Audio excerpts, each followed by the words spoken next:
Hi எல்லாருக்கும், நான் வந்துட்டேன். எதுக்கு இந்த ஆட்டம் ஆடுறேன்னா, நான் ஒரு வாரமாக இறால் கேட்டு அது கிடைக்கல.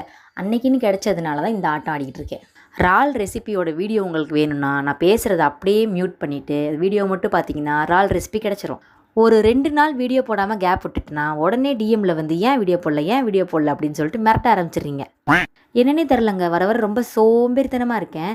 காலையிலேயே என் மயனுக்கு சமைக்கிறேன்ற பேரில் மொத்த பேருக்கு எதையாவது ஒன்று வச்சு விட்டுவிட்டு நல்லா தூங்குறேன். திங்க தூங்கன்னு இப்படியே தான் போய்கிட்டு இருக்கு 3 நாளாக. நல்லா தூங்கி போண்டா கோழி மாதிரி ஆயிட்டேன். அதனால வீடியோவுக்கு வர்றது கொஞ்சம் ஷையாக இருக்குது. கொஞ்ச நாளாகவே என் மைண்டில் ஒரு குழப்பம் ஓடிக்கிட்டு இருக்கு. அதுக்கு காரணமே நீங்கள் தான். நான் இவ்வளோ நாளாக நம்ம நல்லா சமைப்போம், நம்ம ஒரு குக்கர் அப்படின்னு சொல்லிட்டு யோசிச்சுக்கிட்டு இருந்தேன். ஆனால் நீங்கள் கமெண்ட் செக்ஷனில் வந்து நீ சமைக்கிறதுலாம் சுமாராக தான் இருக்குது, நீ வந்து பேசுறது நல்லா இருக்கு, அதனால தான் பார்க்குறோம் அப்படிங்கிறது. அப்புறம் இன்னும் கொஞ்சம் பேர் நல்லவேளை நான் மட்டும்தான் கேவலமாக இப்படி சமைக்கிறேன்னு நினச்சிட்டு இருந்தேன், நல்லவேளை எனக்கு ஒரு துணைக்கு ஆள் கிடச்சிட்டிங்க, நீங்களும் கேவலமாக தான் சமைக்கிறீங்க, இப்படிலாம் கமெண்ட் பண்ணுறீங்க.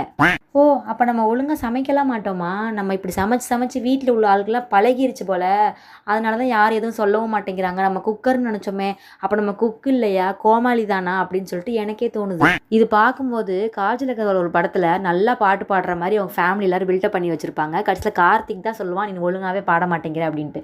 அது மாதிரி நான் நல்லா சமைப்பேன்ற மாதிரி வீட்டில் யாரும் சொல்லலாம் கிடையாது. அவங்க சாப்பிட்டு பழகிட்டாங்க. அதனால வந்து பரவாயில்ல, அப்புறம் நம்ம சமையல் நல்லா இருக்குது அப்படின்னு சொல்லிட்டு நானாக நினச்சிக்கிட்டேன். ஆனால் கார்த்திக் மாதிரி உள்ள ஆளுங்க நீங்கள் தான் வந்து என் கண்ணை திறந்து வச்சுருக்கீங்க. நீ அவ்வளோலாம் ஒன்றும் நல்லாலாம் சமைக்கலை, சுமார் தான் அப்படின்ட்டு. ஆனால் நான் சமைக்கிற டேஸ்ட் எனக்கு பிடிச்சிருக்கு. ஒருவேளை ஃபோன் மேலே எதுவும் மிஸ்டேக்காக இருக்குமோ? கேமரா சரியில்லைங்க, அதனால தான் நான் சமைக்கிற ஃபுட் எதுவுமே உங்களுக்கு எஸ்தட்டிக்காக காமிக்காமல் நார்மலிக்காக காமிக்குது. இந்த கிரேவி ஸ்மெல் இந்த வீடியோவில் பார்க்கும் போதே உங்களுக்கு மூக்கில் வரும். அது பக்கத்து வீட்லேயோ எதிர்த்த வீட்லேயோ இல்லை, இந்த ஃபோன் மூலயமா தான் உங்கள் மூக்கு வழியாக ஸ்மெல் வருது.